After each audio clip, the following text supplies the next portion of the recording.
UP और उत्तराखंड की खबरों के लिए एबीपी गंगा को सब्सक्राइब करें और बेल आइकन दबाएं। और अब बात गोरखपुर के परमेश्वरपुर की, जहां सामने आई है खून भरी मांग की एक सन्न कर देने वाली कहानी।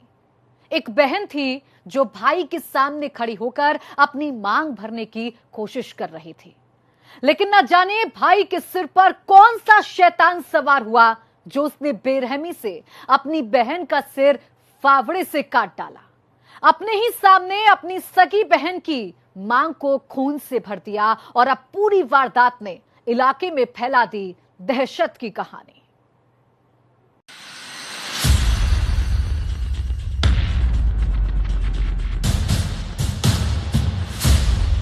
भाई ने फावड़े से क्यों काटा बहन का सिर?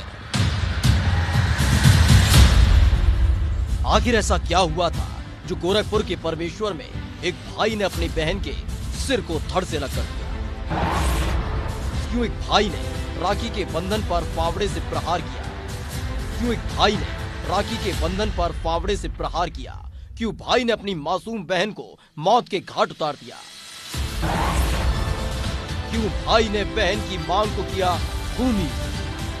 क्या वजह है इस भाई ने अपनी ही बहन की मांग को खूनी कर दिया? क्यों बहन की मांग का सिंदूर भाई की नजर में खून की तरह तैर गया? गोरखपुर के परमेश्वर में खौफ है, मातम है चंद सवाल जिनका जवाब हर कोई जानना चाहता है। वजह है एक भाई का वो कातिलाना वार जिसने बहन की मांग को खूनी कर दिया। सिंदूर से भरी उस मांग को हत्यारे ने खून के रंग से लाल कर दिया। भाई ने बहन का किया बेरहमी से कत्ल। अंजलि, यही नाम है इस खूबसूरत चेहरे का जो अब इस दुनिया में नहीं है, और इसे दुनिया से विदाई देने वाला कोई और नहीं बल्कि वही शख्स है जिसके कंधों पर इसकी डोली को ससुराल जाना था। लेकिन वक्त का हिसाब देखिए, रिश्तों की किताब खूनी हो गई और इस भाई ने फावड़े से अपनी बहन को मौत के घाट उतार डाला। फावड़े से भाई ने बहन पर किए बेरहम वार। इश्क, यही गुनाह था अंजलि का जिसकी सजा इस बेरहम भाई ने बहन को दी।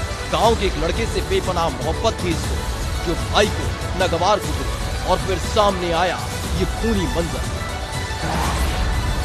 बहन का इश्क भाई को था नामंजूर। बहन को प्यार करना महंगा पड़ गया। बहन ने प्रेमी के भेजे सिंदूर को मांग में भर लिया और मंगलसूत्र भी पहन दिया। जब भाई ने उसका विरोध किया तो वो नहीं मानी। नाराज हुए भाई ने बहन को फावड़े से गले और चेहरे पर कई प्रहार कर उसकी हत्या कर दी। हत्या के बाद खुद पुलिस को किया फोन। हत्या करने के बाद उसने खुद 112 नंबर पर कॉल कर खुद को पुलिस के हवाले कर दिया। पुलिस जब मौके पर पहुंची तो मृतका अंजनी का शव भूसा रखने वाले कमरे में खून से लथपथ पड़ा था। उसके चेहरे और गले पर फावड़े के 3 निशान मिले। आरोपी भाई इस कमरे के दरवाजे पर बैठा मिला। थाना चिलवाताल के परमेश्वरपुर टोला भंडारों में गोविंद नाम के एक व्यक्ति द्वारा अपनी बहन की कल फावड़े से गले पर वार करके हत्या कर दी गई। अभियुक्त को पुलिस द्वारा गिरफ्तार किया गया है और इस विषय में मुकदमा भी पंजीकृत है। अग्रिम कार्रवाई की जाए। एक बहन की शादी हो चुकी है। छोटी बहन की गांव के एक युवक से दोस्ती थी। दोनों अक्सर फोन पर बात करते रहते हैं। बस यही इस भाई को नागवार गुजरा। युवक से बहन की दोस्ती की चर्चाओं की वजह वह खुद को अपमानित महसूस कर रहा था और फिर उसने उठाया ये खौफनाक कदम। नीरज श्रीवास्तव, एबीपी गंगा, गोरखपुर।